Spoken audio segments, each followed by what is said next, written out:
Hey everybody, welcome to the Conscious Love Show.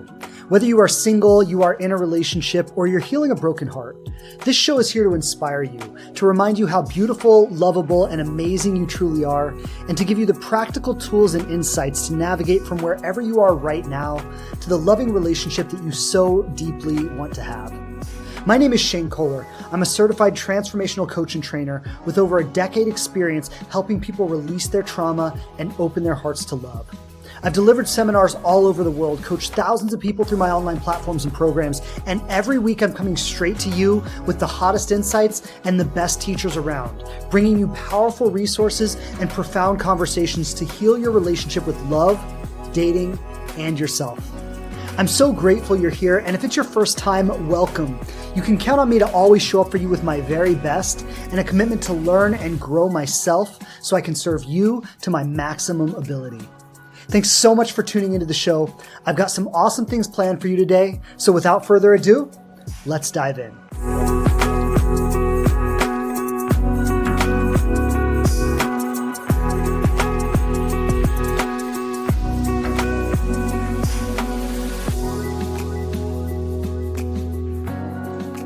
All right. Hello again, everyone. Hello. Welcome back to the Conscious Love Show. Shane Kohler on. Pleasure as always. Happy to be back and look forward to diving in. Today is Shane's Diary entry number 6. And if you were with me last year, I started once a month doing these Shane's Diary episodes. And the intention behind these episodes were to create a space for me to share a little more of myself. So outside of just the advice or the insights I share, I wanted to share a little more of my own story and my journey and my insights around life and love and family, relationships, spirituality, just the things I think about and contemplate, and just a little more of who I am as an individual. Especially for those of you who listen regularly, I wanted you to have the opportunity to get to know me a little more versus just the advice and insights I share. And so that's the intention behind these episodes. And I hope you like them. I have fun doing them because, you know, it's great to sit down once in a while and just have a conversation the way I would have it with a friend, right? Rather than me talking like I need to teach you something, but just sharing like, this is who I am and this is what I've learned and this is my journey. And so that's the intention behind these episodes. And I want to continue doing that this year once a month, sharing these Shane's Diary episodes. And the topic for today's episode, or what I want to share, is the 5 lessons of love that I had in my life. And specifically, each of these lessons correlate to a specific relationship. So from my adult life, really from the time I was about 21 until I met my wife, I had 5 significant relationships, 5 significant romantic connections. And each of these connections imprinted me in a very specific way, and I pulled a very specific lesson of love from each of these situations. And I've often thought about the perfection of this, and, you know, I don't know if it's destiny or if it's karma or what it is, but there's something really perfect in the way each of these relationships came into my life and exactly what I learned from them. And I think every single one of these had a critical role in shaping me to be the person I was when I met my wife. Had I not had any one of these relationships, I don't think I would have been that person when I met her. And this has largely shaped my broader relational philosophy that I think this is happening for all of us all the time. That people are coming into our lives not necessarily for us to fall in love or to be our forever person, but they're coming into our lives to shape us in a certain way. They're coming into our lives to make us into the person that we couldn't be without that person. And I'll name this early on in today's episode, is that I think one of the biggest pitfalls that I see people encountering in relationships is, rather than asking, why did this person come into my life? What is this person revealing for me? What is this person opening up for me? And who am I becoming as a result of this experience? We cling to the person themselves. And when we cling to the person themselves, we miss the point. And that's going to be a theme throughout today's episode that I want to name is that, each of these relationships came into my life, not to be my forever person, not to fall in love and live happily ever after, but because they were shaping me into the person that I needed to be. And when I met my wife, I was that person because of these 5 other women who came before her. And what I want to do is tell you a little bit about each of these relationships, how they came into my life, and most importantly, what I learned from each of them, who I was shaped into being because of these 5 women. And before I get into talking about any one of them individually, I want to say they were all perfect for who they were at that time, and they were perfect for who I was at that time. And some of them I look back with and say, she was a wonderful human being, and I'm grateful to have known her. Some of them, 1 or 2 in particular, I'll say was an awful human being. Okay. And even that I'll tell you a little bit about as I go through one by one, but it's even in that instance, what I want to say is like, maybe she was an awful human being and maybe she had her own reasons for being the person she was. But the bigger reflection is, who was I that partnered with someone like that? And that's what's important here. So I'm just going to give the real, raw, unfiltered truth about each of these relationships.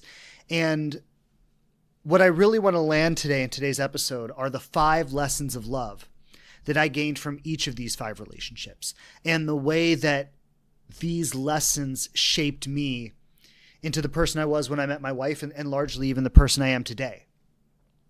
I think each of these 5 lessons that I'm going to talk about today are essential lessons that we all need to embody to create healthy, conscious love. And I'm so grateful that life, in its infinite wisdom, delivered these lessons to me in this way. I think I am who I am today. I do the work I do today because of these experiences. These experiences shaped me into the coach I am. They gave me the insight that I now have to be able to lead people in their love lives. So I'll go one by one, starting in chronological order. And let me start. I said the first woman that I'm going to share about today, I met her when I was 21. And I want to just take you back a little bit further. And those of you who have listened to previous episodes, especially if you've listened to my Shane's Diary episodes, you've heard me talk a little bit about my past, my hyper-religious mother that I lived with till I was 13, very restrictive, very sheltered, think rural Christian, secluded from society, God-fearing, very rigid rules and structures, and everything in me rebelled against that from the time I was born. That was not the life for me. Maybe it's the life for my mom, not the life for me. And when I was 13, my rebellion had reached a point where I was getting in trouble at school every day. I ultimately got expelled from school. That led to a big fight with me and my mom said, "Why don't you go live with your father?" And my father, if you could think of the opposite of my mom in every way, my dad lived in the hood in South Florida. He was full on alcoholic. I mean, I often say, like, my dad would leave the house in the morning with a cup of coffee in one hand and a beer in the other. And he would drink all day at work. He would come home drunk at night. It was kind of like a roll of the dice. You know, I remember the tension sitting with my stepmother in the living room waiting for my dad to come home. And we didn't even know when he would come home. Sometimes he'd be home at 2 p.m. Sometimes he'd be home at 10 at night. We had no idea when he was going to arrive. And I just remember the tension. Like, we would almost sit in silence because we didn't know if jolly, happy dad was going to walk through the door or if dad, who was going to start throwing shit and screaming at everyone, was going to walk through the door. And so my dad was, you know, we lived in the hood, alcohol daily, drugs daily. I mean, you know, the house I lived in, especially coming from my mom, it was crazy because my mom's house was such the opposite. And my dad's house, it was like on a Tuesday night, 15 people might show up with a case of beer and they'd be partying till 2 a.m. And this was something I had zero exposure to. And then I was sent away to live with my father, who I had never really met. I had met him one time when I was 5 years old. And then I'm sent away to live with him and I'm dropped into this environment. It was just culture shock on every level. And I threw myself into that because I was 13. It was exciting. It was new. I had zero exposure to it. I had had my individuality stifled through this oppressive religious world since the day I was born. And suddenly I'm in an environment with no rules, with parties, with chaos, with interesting characters that I had never been exposed to before. And I threw myself into it. And this was right at maybe the beginning of the opioid epidemic. And in South Florida, it was bad. And I'll make a long story short here, but by the time I was 18, I was heavily addicted to marijuana and Roxy's, the 30 milligram Roxy pills that were super pervasive back then. And I was selling, so I would buy people's prescriptions off of them. And long story short, when I was 18 years old, I was living in an apartment in downtown Lake Worth. And I was selling hundreds of pills a day, selling weed. And long story short, there were some things that went down at my house. Police showed up. They raided my house at 18 years old. I was arrested, taken to jail. There were gun charges. There were drug charges. And I spent 2 years in jail. I was released a couple months before my 21st birthday. And so that was my life up till that point. That's the Cliff Notes version, my life prior to 21 years old. And I say all that just to give you context for where I was starting at 21 years old when I met this first woman.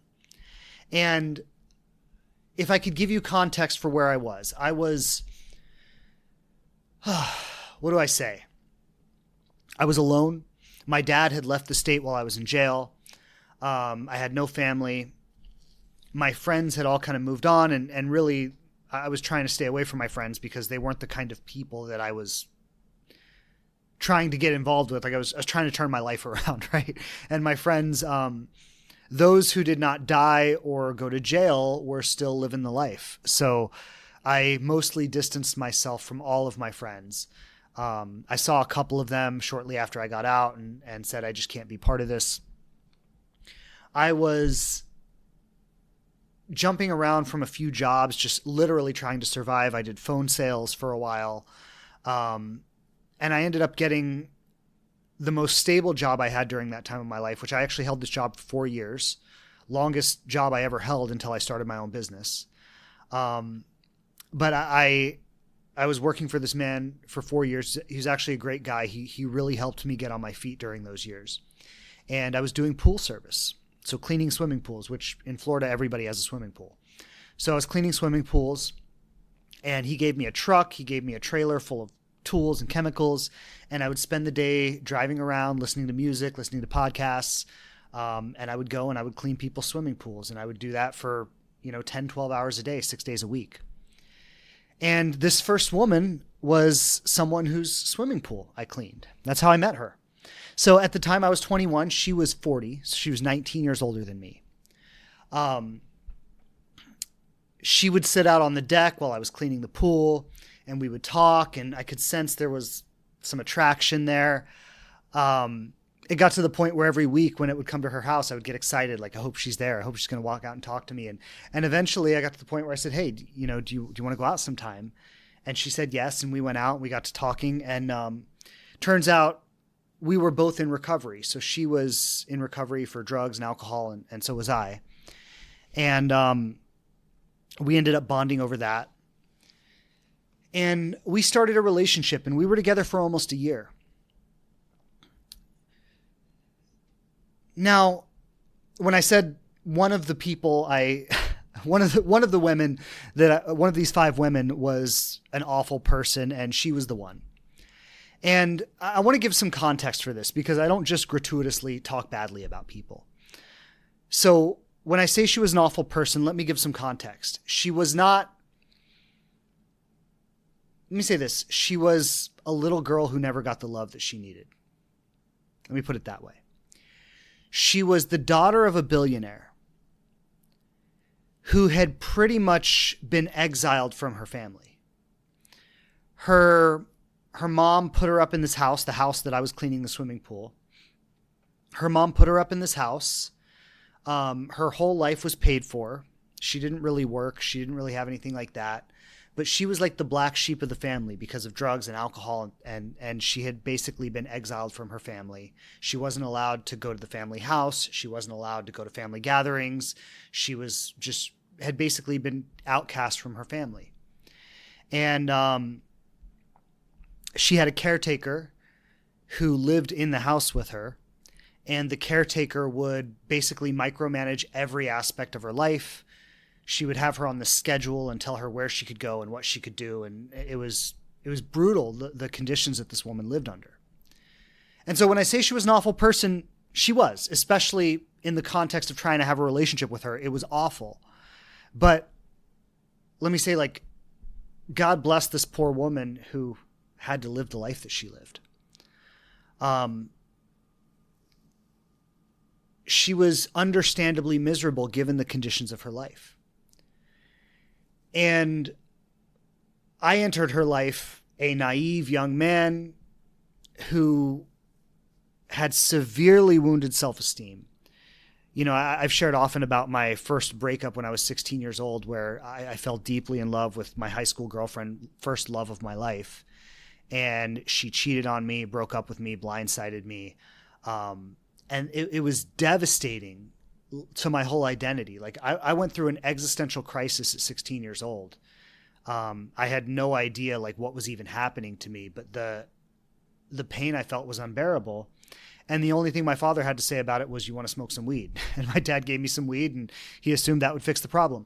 So that, like, I never really recovered from that until well into my 20s when I got into like healing work.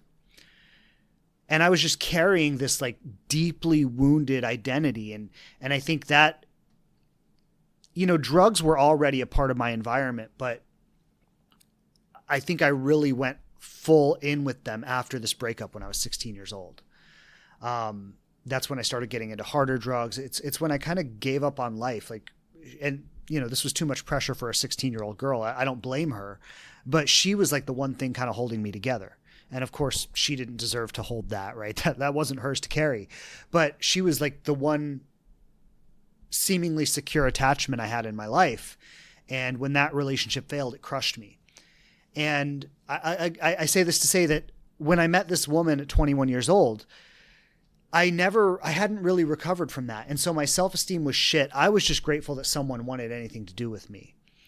And, you know, at first she seemed like this well put together woman who had this home and had this life. And I didn't know the nature of her circumstances when I met her, and they became increasingly clear the more I got to know her, and the more I started to see how she was treated by her family, the more I started to see how tightly her life was controlled. And I instantly jumped into like caretaker mode, like, I'm going to save you, I'm going to rescue you, which I didn't have the capacity to do, right? And it was the most toxic relationship I've ever been in. The most toxic relationship I've ever been in.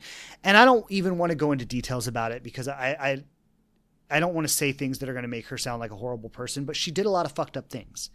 And she did those things because she was living in a perpetual state of immense suffering.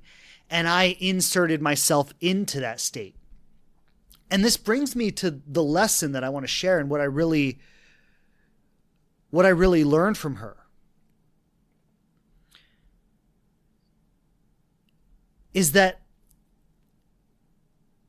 there is a minimum baseline for what I should tolerate in relationships. And it sounds like a simple lesson, right? But it was a profound shift for me. So I ended up breaking up with her after almost a year. And, you know, it's like, this is one of those relationships from the outside looking in. It was doomed to fail from the beginning. You know, she was 19 years older than me. Not that that's dooming a relationship inherently by itself, but there was that on top of everything else, on top of the fact that she had to get permission to even see me. Like at 40 years old, she had less freedom in her life than I did at 21. She was being parented by a caretaker who was appointed by her mother. I mean, it was just, her life was insane. And she had no capacity to show up as a partner, understandably so. She treated me horribly. Her life was insanely dysfunctional.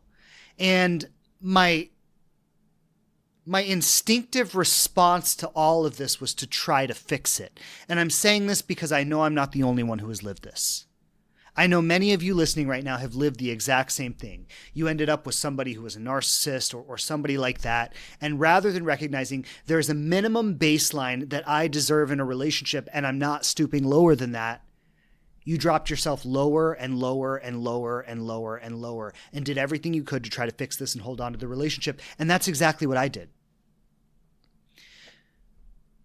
The amount of hoops I had to jump through. Like I'll share this one example because it contextualizes what I was willing to put up with to remain in this relationship. So one of the things that her caretaker enforced on her was weekly community service. And she had to find an organization that that she could do community service at weekly. And she resented it. She didn't want to do it. I remember, and I was like, I'll do it with you, right? Like, I'll go with you. Like, let's make this fun. Let's have it be something we could do together. I had a better attitude about it than she did, which is understandable because I was choosing it and she wasn't, right? Like it was forced upon her. But I was trying to make the best out of it. Like, this will be something nice we can do together. We can go do community service.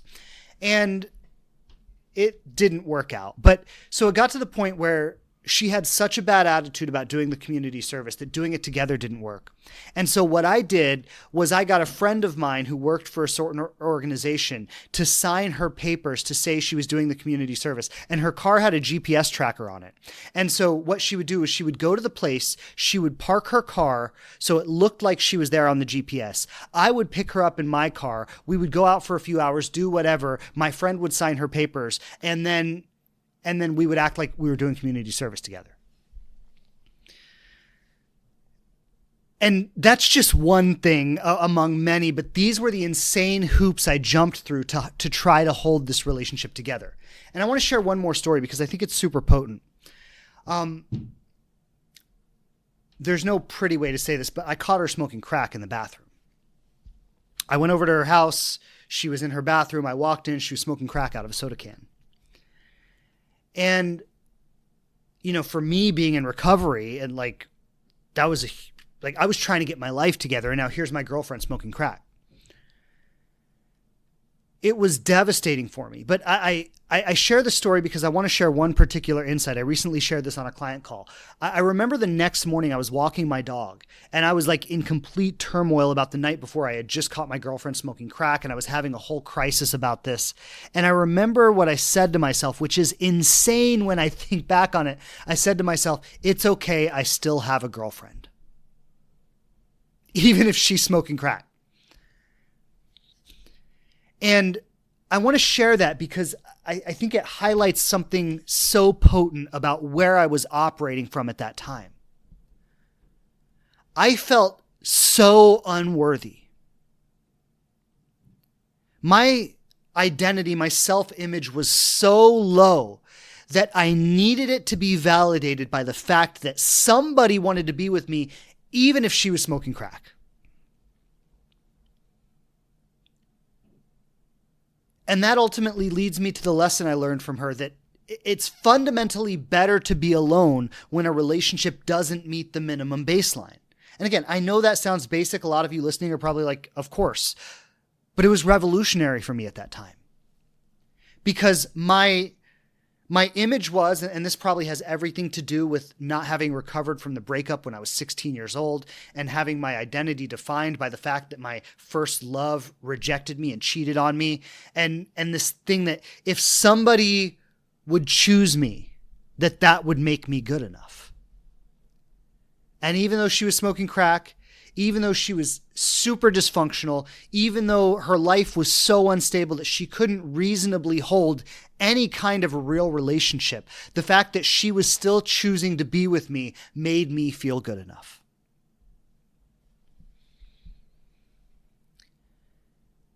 And I reached a breaking point. I reached a breaking point where I said,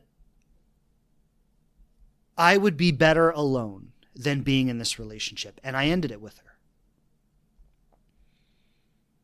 My last words to her were over a text message. I said, "Have a nice life." Last words I spoke to her.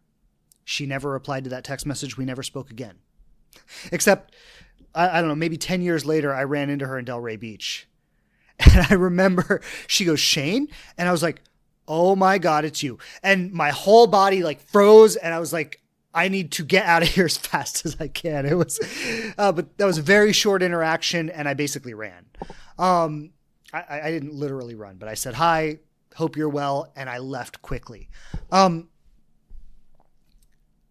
was that. And the reason this relationship was so foundational to me, and I'd say it was really probably the beginning of my healing, was because it was the first time I chose myself over a relationship. I genuinely said, I deserve better than this. I don't think I had ever said those words in my whole life. And the moment I chose out of that relationship, my self-image and my identity got an immediate upgrade. The second woman entered my life maybe a month after that. There was a group of people I was getting involved with. It was a kind of a spiritual community in Delray Beach, and we would go to these circles, and they had drum circles and Reiki circles and little spiritual gatherings. And one of the women who was like, she was kind of a leader in that community, she had a party at her house. And I went to the party, and there were, bunch of people there, and one of the people who was there was this next relationship that I ended up in. Only about a month after this first one ended. And this was the longest relationship I had prior to my wife. We were together for about 1.5 years. And what I'm about to share is not my proudest moment, but I'm just going to be real and honest. This was a woman I had zero interest in. Ironically, the one I had the least amount of interest in was the one that I spent the longest time with, which is weird. And that ultimately will bring me to the lesson I want to name here. But long story short was, she was there with a friend of hers, and there was another guy, and he and I were kind of becoming friends. We had recently met through the same circle, and we were becoming friends. And after the party, it was he and I and these two girls, and we said, "Hey, you want to go play miniature golf?" And we went to the local place, and we played miniature golf. And this woman, the one that I ended up being in a relationship with for 1.5 years, she was very flirty. She was very kind of all over me at the miniature golf thing. And my 22-year-old brain said, I can hook up with her tonight. And so after the miniature golf ended, I sent her a text, and I said, "Hey, you want to come over to my house to hang out?" And she said, yeah. I went and picked her up. She came back to my house. We spent a few hours together, hooked up a few times, and then I took her home. We established beforehand that, hey, this is just sex, just casual, doesn't mean anything. We both agreed on that, and took her home. In my mind, that was the end of it. We exchanged some texts the next day. "Hey, last night was fun." Yeah, that was the end. I thought that was the end.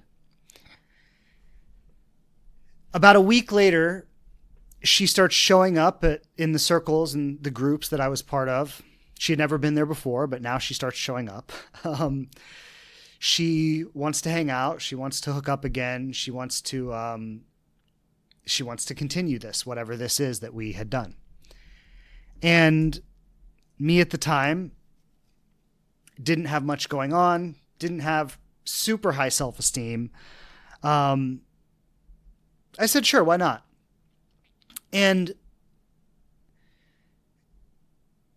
I think my mistake here, it's like the mistake was trading short-term pleasure for long-term pain. And I feel bad to an extent, and obviously she was an adult. She had every right to make her own choices. I didn't force or push anything on her. But what I did was I allowed this relationship to continue when I really shouldn't have.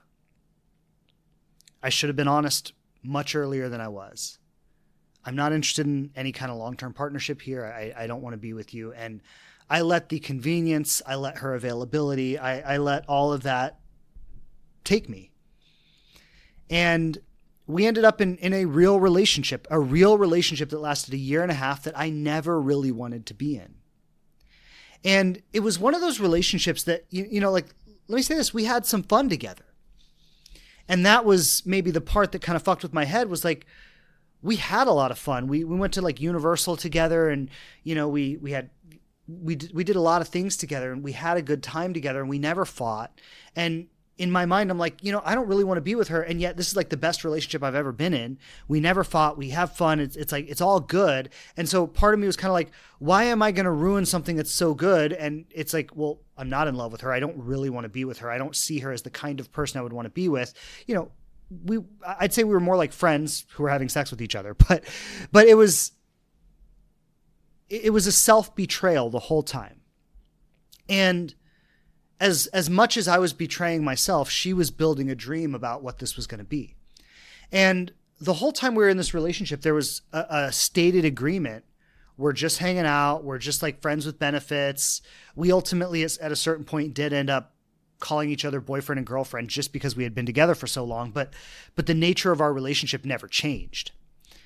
And like we would say, we're just seeing where this goes. We're just hanging out. We're just having a good time. This doesn't mean anything. This is nothing serious. Like, we would have these conversations with each other, and we would constantly reaffirm what this relationship was. And meanwhile, I know exactly what she was doing. She was playing the game that if I just can keep him around long enough, he'll eventually commit. And I want to say this for the ladies out there, anyone who might be in a similar situation, I want you to hear me loud and clear on this. For that entire year and a half, there was never a chance that I would truly commit to her. And the fact that we didn't fight didn't mean it was as healthy as I thought it was at the time. And this was my lack of relational awareness. But the reason we didn't fight was because we were both full of shit. I was pretending I wanted it more than I did, and she was pretending she wanted it less than she did. And the reason we didn't fight was because we were both denying ourselves to live into the other person's expectations. And so the peace and the fun that we were having in the relationship was completely fake. It was built on a whole fucking lie. And I remember this one night specifically. We would have our normal thing. I'd pick her up on a Friday night after work. If we didn't go out to eat or go do something, we'd get some takeout. We'd go home. We'd have takeout. We'd watch a movie, or sometimes I'd cook. We'd watch a movie. That was like our thing, and we had fun doing it. And I remember we just had our dinner, and we were sitting on the couch. We were snuggling. We were watching a movie. And I remember thinking to myself, what if I did just commit? Like, what if this was my lifetime person? And I'll never forget this moment. I just remember trying to like realistically consider her as my lifetime person. And I just remember every cell of my body rebelled against that. And she wasn't a bad person. Like, the first woman I shared about, like, she had real issues. This woman didn't. I mean, she may have had insecure attachment issues and kind of things we all have, but this woman actually, she was kind. She was fun to be around. She was generous. She was a lot of things. But I did not feel that way about her. I did not see her as a romantic partner. She wasn't the kind of person that I wanted to be with. And I could go into all the reasons for that, but I'm not going to.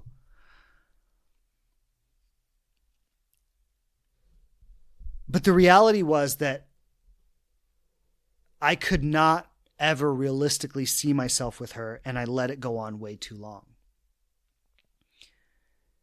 Eventually, it got to a point where breaking up with her became a daily consideration. And I spent probably the last 6 months of our relationship wanting to break up with her every day and not knowing how to do it. And it was like, maybe I'll do it tomorrow. Maybe I'll do it tomorrow. Let's just she's coming over tonight. Let's just get through this night. And that became the last 6 months of our relationship. And I remember I finally, like, all my friends heard me talk about this till they were fucking blue in the face. And they're like, dude, just do it. And even some of my friends told me, like, at this point, you're hurting her more than breaking up with her would. And I couldn't bring myself to do it until finally I did. And the last night she came over, she stayed the night at my house. I was driving her home the next morning, and the tension had built up in me to the point where I couldn't conceal it anymore. And she sensed it. And I was trying to find the words and I couldn't find the words. And she started like pressing me. She's like, what's wrong? And why are you like this? And she's like, do you not want to be in this relationship anymore? And I said, no, I don't. I said, I haven't wanted to for a long time. I've been trying to figure out how to tell you. I haven't been able to do it. And I broke up with her there. And she was trying to find a way to keep it going. Can we still have sex? Can we, and I said, no, we can't have sex. We can't be friends. We can't do anything. I want out of this relationship. I need out of this relationship. And that was the end. And I know that was very hurtful for her. And I feel for the pain that I caused her by not being honest with myself. And that was the lesson. So the lesson was a couple things there I think were really important. One, it was, I cannot settle. This relationship was the perfect, good enough relationship. It was like on paper, it was great. And yet there was something in me that fundamentally was not attracted to her in that way. Did not see her as the kind of partner I wanted to be with. I didn't see us growing together. I didn't see a future together. And what I learned is when I don't feel that way about someone, I can't try to make it work. I can't settle. I have to want to be with the person I'm with. And I never made that mistake again. And I say this because I know there are so many people out there that you might be in this exact situation where you're with someone, they're good enough in every way, but you just don't want to be with them. And my message is don't settle. Don't try to justify it. Don't try to rationalize it. If you don't want to be with the person, don't be with them. It's actually kinder to be honest with them than it is to let it keep going.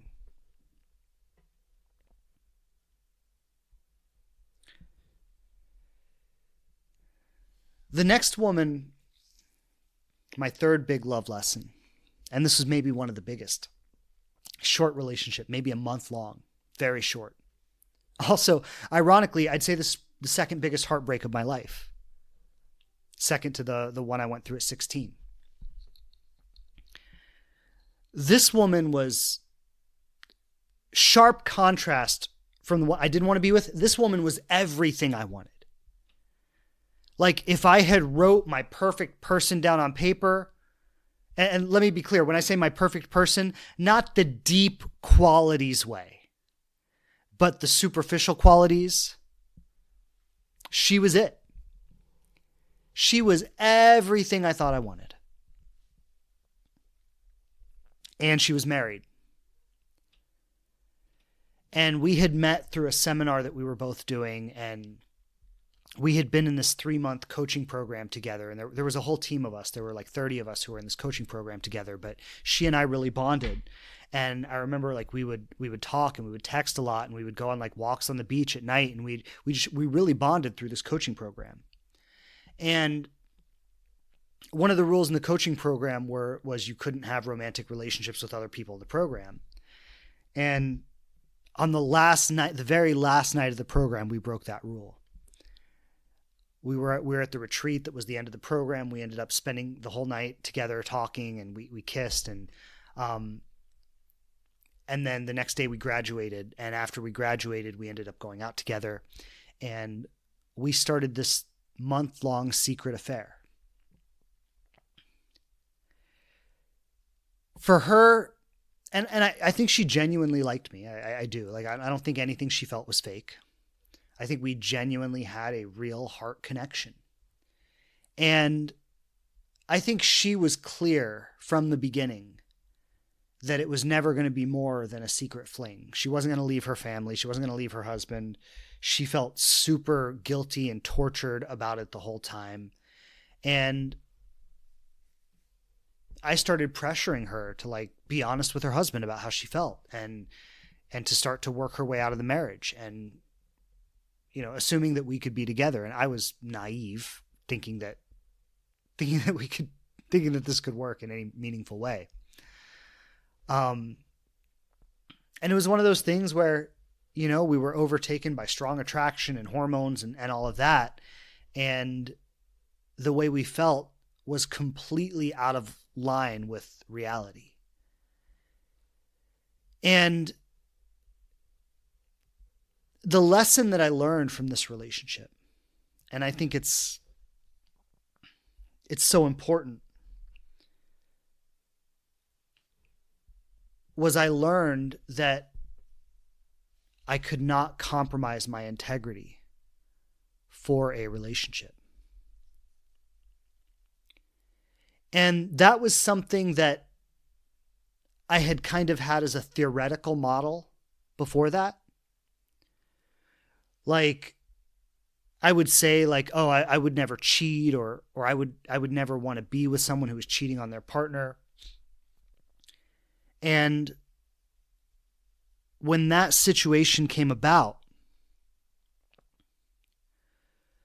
I threw whatever semblance of values I had, I threw them out the window.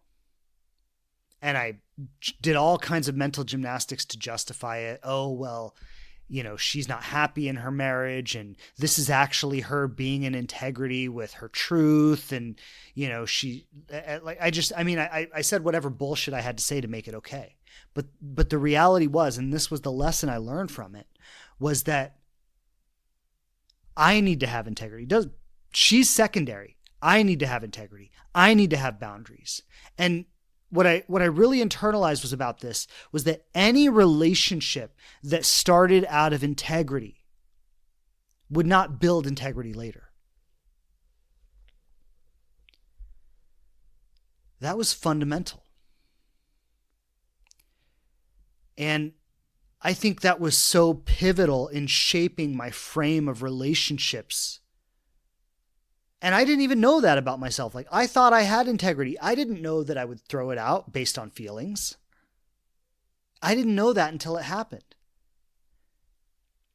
And I remember it was funny. I had a coach that I had just started working with right around the time that she and I were ending things. And I remember I showed up late for my first coaching session, and being on time was a big thing for him. And I showed up and I said, "I'm sorry I'm late." And he goes, I don't care about you being late. He goes, "I want to know why you're late."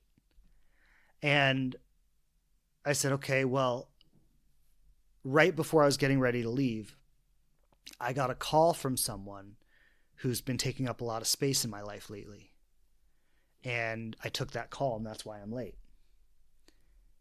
And he goes, "So who's this person?" And it was her. And I just came clean. I told him the whole thing. I've been involved with this married woman. She called it off, and I've just been spiraling. I came clean about the whole thing.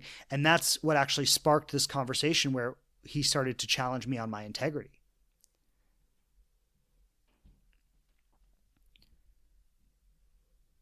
And, you know, that was a relationship. I say it was the second biggest heartbreak of my life because, you know, I think for the first time, I had found the kind of woman that I really, really wanted to be with, and she wanted to be with me too. And for a moment, I had her, even though I never really had her. And it was kind of like, it was another thing where I was blindsided. She called me one day out of nowhere and says, "We have to call this off." And I was crushed. It was like for a moment I had it, and then it got ripped away from me. And it was reminiscent of what happened when I was 16 years old, but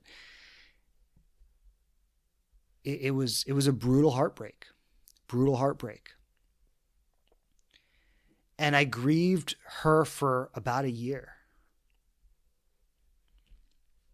But it was interesting how the integrity lesson really landed for me, because later there was a woman that I had developed a really close, intimate friendship with. I mean, we never slept together or even kissed or anything, but we had a very intimate friendship. Like, we would have sleepovers and we would like snuggle all night, and I wanted more, and I would try to talk to her about more, and she would kind of avoid the topic, and I'd be like, look, I really want this to be something. And she'd be like, let's talk about it another time. And I think she enjoyed the intimacy and the friendship, but she didn't want it to become more. And ultimately she started dating someone else. And really weird thing that happened was, she started dating someone else, and we continued to be friends, but I decided, like, okay, the sleepovers and the snuggles and this closeness needs to stop. And I kind of said, we'll be friends, and we started being friends at a distance, and I like withdrew my emotional attachment at that time. But something really interesting happened was, after she had gotten into a relationship with this other guy, I was over at her house one night, and I was in her bedroom, and she was in like the adjoining bathroom, and she was like changing clothes right in front of me and stuff. And she started, like, I don't know what's the word, like inviting something to happen. And I'm like, are you fucking kidding me? Like, I wanted to be with you this whole time. You kept blowing me off, and now you're with someone else, and now you're inviting something to happen. And I said to her, if you want to be with me, go break up with your boyfriend. And she was like, oh, damn. And I think that moment was so pivotal, because it was a direct shift in me internally based on the lesson I learned about integrity. And I wanted to be with her so bad. I did. And like, it was like, I had invested in this whole friendship, and like, I had all these feelings for her, and I wanted to be with her so bad. And here she is giving me the green light. And I said, go break up with your boyfriend first. And she wouldn't do it. She wasn't going to do it. Maybe that was part of her game. I don't know. It's not my job to dissect that. But what really landed for me was how deeply my integrity had solidified. And that was something I embodied and that I carried forward into my relationship with my wife. So that was number 3. Number 3 is the married woman. Now, 2 more to go. This was sometime later. After the married woman, I was single for a long time. And I was grieving. Like I said, it was second biggest heartbreak of my life. I was grieving that loss. And, it's funny how we internalize things, because I was like constantly struggling with the self-worth question of like, why didn't she want to be with me? And the reality was, she did want to be with you, and she was married, and she had kids, and like, she couldn't be with you, right? But like, I still internalized it as though I wasn't enough, it's interesting how we do that. And I know I'm not the only one who's ever done that. But about a year later, this was a really chance thing that happened. We were throwing a party at my house one night, and we were like, hey, it was kind of like me and my friends were like, yeah, let's have a party. Like, let's just call everybody in your phone book, invite them over. And so I was going through my phone book, and I was just like calling anyone who I thought might want to come. And I called this woman who ended up being my next long-term relationship. And we were together for almost as long as the one I had mentioned was the longest. So this one lasted over a year. And I called her. She didn't answer, but she was someone that I had met at a seminar a couple years prior. And we had exchanged phone numbers and maybe a few text messages. We had no real connection other than it was very casual acquaintances. And I called her. I thought she might want to come over. She didn't answer. And then, I don't know, maybe a week later or something, she calls me back and she's like, hey, I saw you called. What's up? I was like, oh yeah, we're having a party we were having a party, and I was just reaching out to people and sending out invites. And she's like, oh, sorry, I couldn't make it, blah, blah. And we started chatting. And I was out of town. I was traveling at that time. And she and I were texting the whole time I was traveling, and we just started engaging in this connection. And I was like, hey, when I get back in town, I'd like to see you. We should catch up and spend some time together. She's like, yeah, that'd be great. And funny enough, when I got back into town, I think it was my first night back, I went to a breathwork event and she was there. It's like, I mean, you can't make this shit up. It's just the weirdest thing. And so I went to this breathwork event and she was there.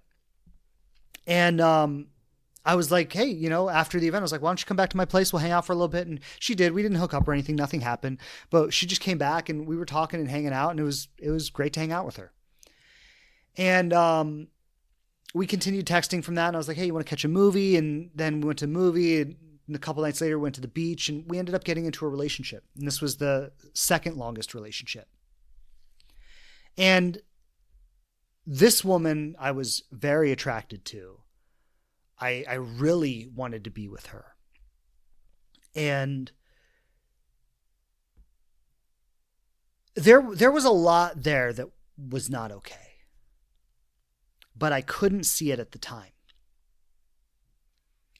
And this is where I'm going to name the lesson now. The lesson that I learned from this was I learned how to listen to my intuition.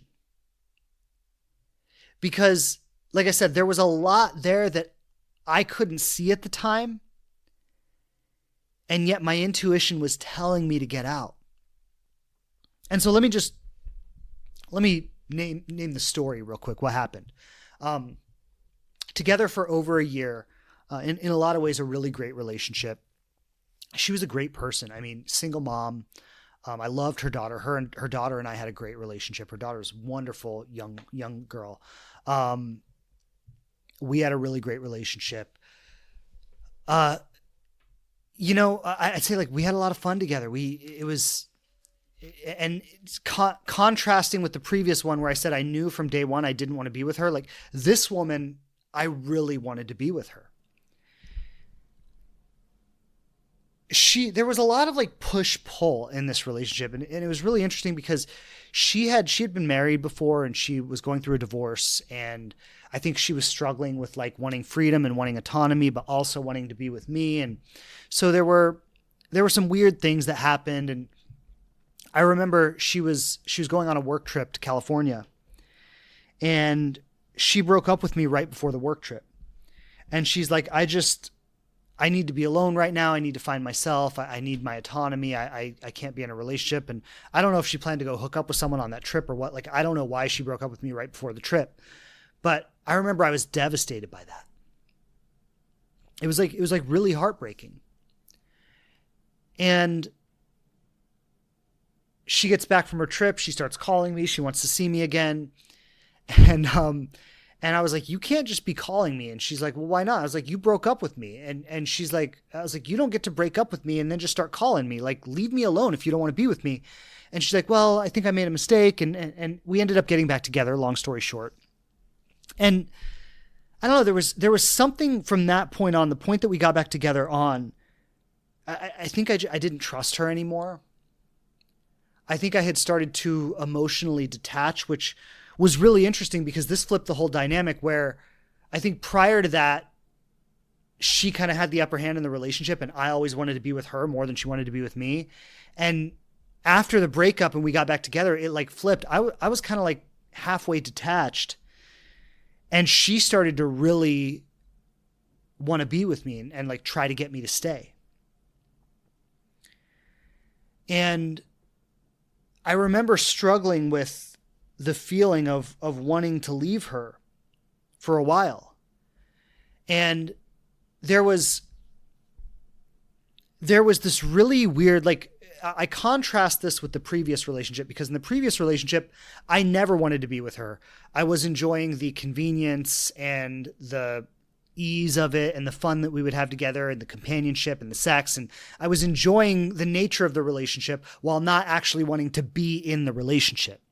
This one was different because I wanted to be in the relationship, but my intuition was screaming at me to get out of it. It was a very weird circumstance. I think a lot of you have probably been in that situation before, where you like the person, you want to be with them, and there's something internally that's screaming at you to leave. What I've learned in retrospect is that I did not have the awareness at the time to see the reasons why we were not compatible. And like you can't know what you don't know, right? Now I was younger than I am now. Like I look back and I see like, wow, I overlooked a lot of things. And like now it's clear to me why we couldn't be together. But then I couldn't understand it, but my body knew, my intuition knew. And I want to name this lesson because I think it's so important, is like, we have to listen to that internal truth, even if it doesn't make logical sense. On paper, I was like, I'm attracted to her. We get along well. We even have like our little family. Like I love her daughter. And like, this is like everything I thought I wanted. Like, you know, she's like the perfect person. Like why would I not want to be with her? In retrospect, I see subtle ways that she would like undermine me, subtle ways that she didn't believe in me, subtle ways that she would like criticize my dreams, subtle ways that, and I'm not saying she's a bad person. I don't think any of these are huge character flaws, but I think we were fundamentally incompatible on certain levels. And I say all this to say that like, even though the relationship was good for that moment, she could not be the person who went where I wanted to go in life. She was antagonistic to my dreams. She didn't believe in me. And I couldn't see that at the time. But my body knew it. It ultimately got to the point, and I remember when I broke up with her, I said this, I said, I don't understand. And this was probably really confusing for her, which I'm sorry about that, but I just, it was the truth of that moment. I said, like, I don't really understand why I can't be in this relationship anymore, but I just can't. I said, I've done everything I could possibly do to try to stay. And no matter what I do, I can't be here anymore. I know that was probably super confusing for her, but it was the truth of that moment. And it was the best truth I could offer.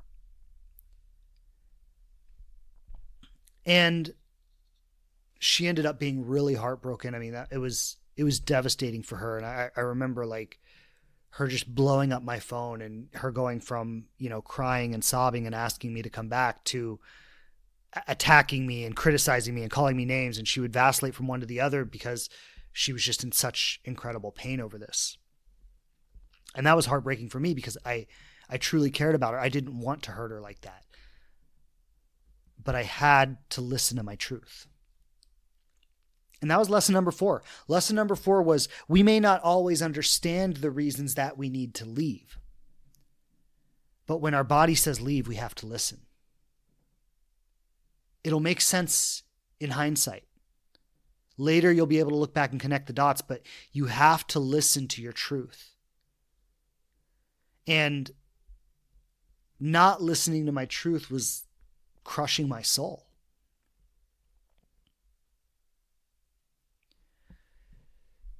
This brings me to my 5th and final lesson. Not my final lesson in life, but of the 5 love lessons that I'm sharing in today's relationship or today's episode. This is another woman. I really liked her. I really wanted to be with her. We met, interestingly enough, the weird coincidences of how I ended up with all these women is fascinating, but I was having my yoga teacher training graduation, and she was there for someone else. She was there to celebrate a friend of hers. And her friend that she was there for had become a close friend of mine through the program. Actually, that woman passed of breast cancer a few years ago. It was devastating for all of us. But she had become a close friend of mine through yoga teacher training. And this woman that I ended up in this relationship with was there for her. And we had met, actually, she was dating a guy that I knew. And this was years before. And so we had briefly met through him, and he's like, hey, this is my girlfriend. I'm like, hi. And that was it. Like, it was a very brief meeting, but we knew each other. And she showed up and I was like, oh, hey, it's you. And she's like, hey, it's you. And, you know, we were, you know, happy to see each other. And after the graduation, we got to talking, and then everybody left, and she and I stayed, and the whole place closed, and we sat in the parking lot talking all night, and we had this really great connection. And then I ended up saying, hey, I'd like to spend some time together, and why don't I cook dinner for you? If you want to come over, I'll bring some stuff, and I can cook for you. And she's like, okay, that sounds nice. And she had me come over, and after dinner, we started getting to where we were going to hook up. And she stops me and she says, I want to be honest with you about something. I'm in an open relationship. And I was like, okay. And she goes, before we do anything, I just want to make sure you're okay with that. I'm not available to be in a relationship. I'm already in a relationship with someone, and we have an agreement that, it's open. And I said, I'm cool with that. So we did it, and we ended up hooking up that night, and then started the weirdest relationship of my life. Because afterward, she ended up acting like she didn't want to see me anymore. And I was like, okay. And that kind of sucks because I like you and I would like to see where this goes, but I understand you're in a relationship and, fine. So I just assumed we wouldn't see each other after that. But then she starts calling me, and then we run into each other again, and we ended up sharing over the course of 6 months. And I call this a relationship. We were never really in a relationship, but we ended up having 4 or 5 like really intense experiences over the course of 6 months.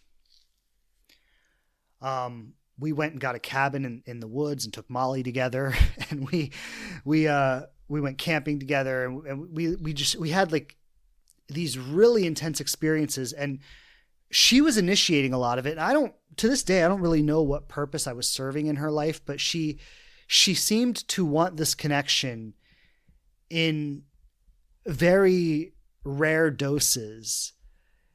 And every time she called, I would go. And the experiences were intense. They would leave me reeling.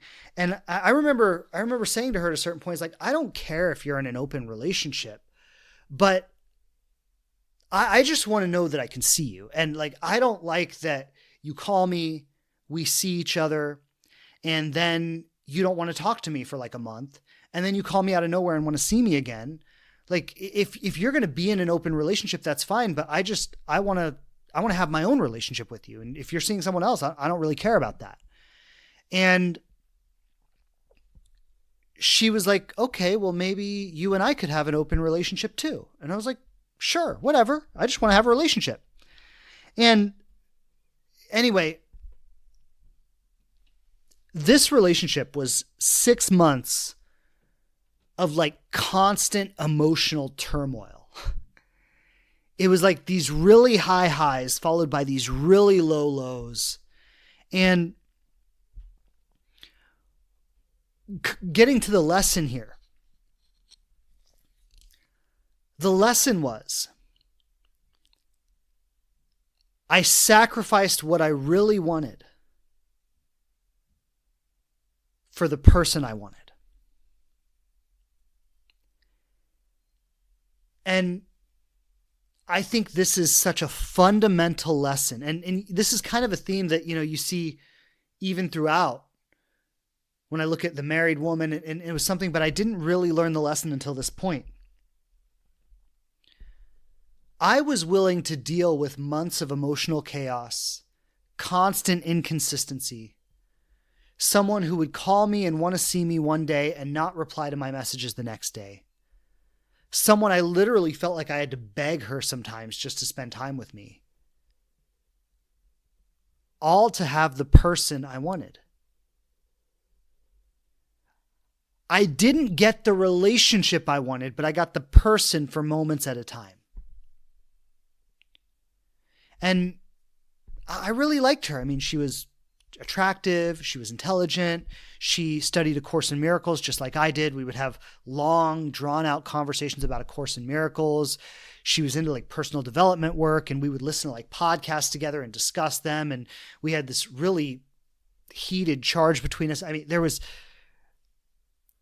so much that I liked about her and liked about our dynamic with each other that I was willing to forego everything I actually wanted to try to maintain that. And there was a hurricane coming into South Florida, 2016. It was Hurricane Matthew. And she told me she was going to be alone in her apartment for the hurricane. And I was like, don't be alone in your apartment. I was like, come over here. We got the house boarded up. We're going to be safe in here. And just like, you don't have to be alone through the hurricane. Like, come over here, stay the night. And she came over, and there was a weird energy, and she was like really clear. Like, she didn't want to sleep together. She didn't want to be physical. And I was like, okay, that's fine. And we watched a movie, and there's a really weird dynamic that day. And she ended up, we ended up staying up all night talking. And it was like this really intense thing where she basically told me she didn't want to be with me. She wasn't attracted to me. She liked me as a friend, but she didn't want to have any kind of ongoing sexual or romantic connection. And she was like really blunt about it. And it was like brutal. I was like, okay, damn. And I got to the point with her. I said, you know what? Like, this relationship has been a nightmare for me. And thank you for being honest. Like, I don't want this either. And for the first time I said that, and I really meant it. And funny thing is, the next day she was calling me and like, we can still hang out sometimes. Like I think for her, she would have kept the dynamic going. And for her, it was this very weird in one day, out the next. And I can't explain why she was that way or what she was going through. It's none of my business anyway. But I think even though she said she didn't want it that night, the next day she's like, we can still hang out. Like, I think she would have kept it going. But something shifted in me that night. Was because I said, I don't want this anymore. And I got really clear that day. I said, I am never going to entertain a dynamic that is hurtful to me just to try to keep the person.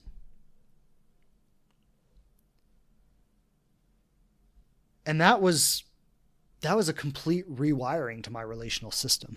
Like it was, I had never operated with that much clarity before. And here's the funny thing. And, I don't know if this is cosmic destiny or what, but the day after she left, that was the day I connected with my wife for the first time. So we got up that morning after the hurricane. She went home, and I got invited to a brunch with some friends a little bit later, a couple hours later. And I ended up not meeting my wife. I had already loosely known my wife, but my wife and I ended up sitting next to each other at the brunch. We started talking. We ended up spending the whole day together. And that was the beginning of our relationship. And I find it so fascinating, the timing of it. Again, I don't know if it's destiny or what, but the timing of it was so fascinating. It was like the moment that lesson really solidified in me. And I had never been clearer than I was that night. The moment that lesson really solidified in me, I became available for the relationship I have with my wife today. And I was not available before that.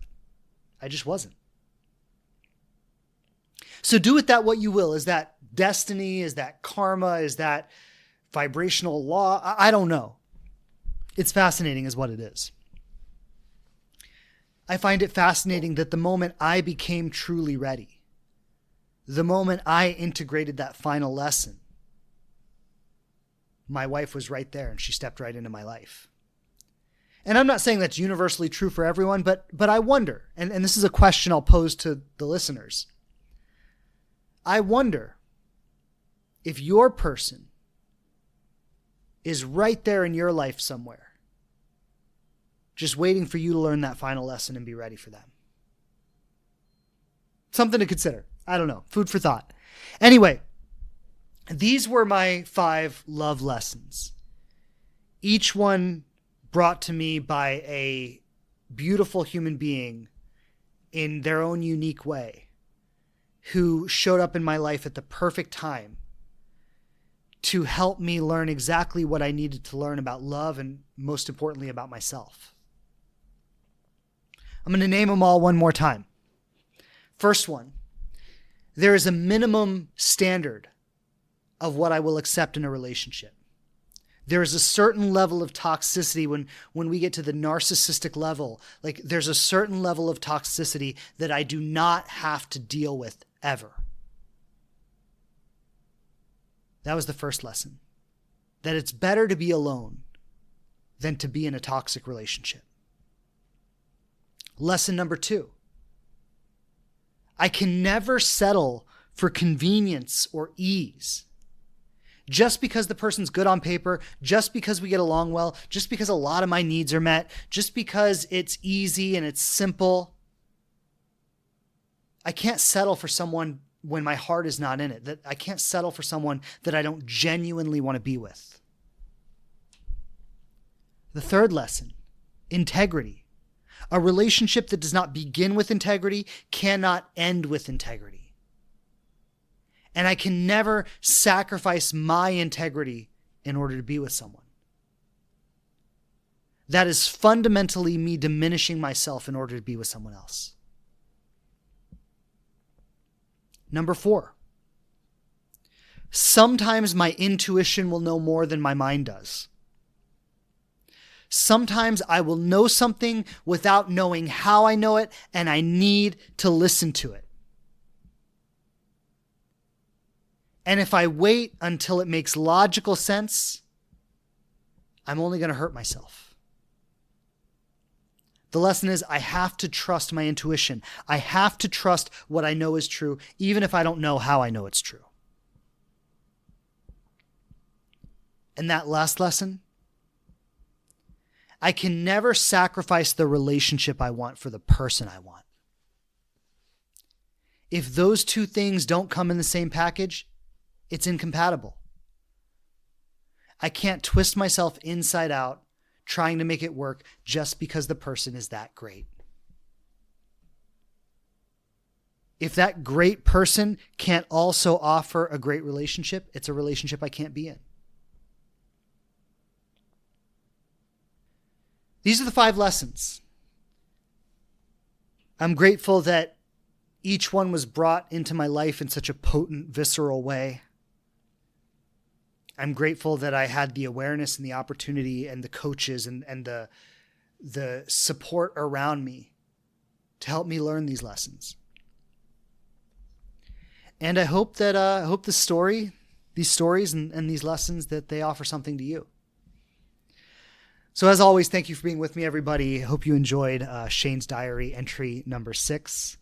I'll keep bringing these once a month, every 4 episodes. I'll do a Shane's Diary episode to keep sharing my personal journey and my personal insights alongside of these global conversations and global insights. And yeah, thank you for being with me today. Lots of love and blessings. I'll be back next week. Hope you have a great one. Bye. Thanks again for checking out the show. Please subscribe on whatever platform you listen to podcasts on the most. And I would love it so much if you leave a review and tell people what you think of us. Don't forget to follow us on Instagram @TheLivingRelationship to connect more closely. And I'm grateful to be supporting you on your journey to love.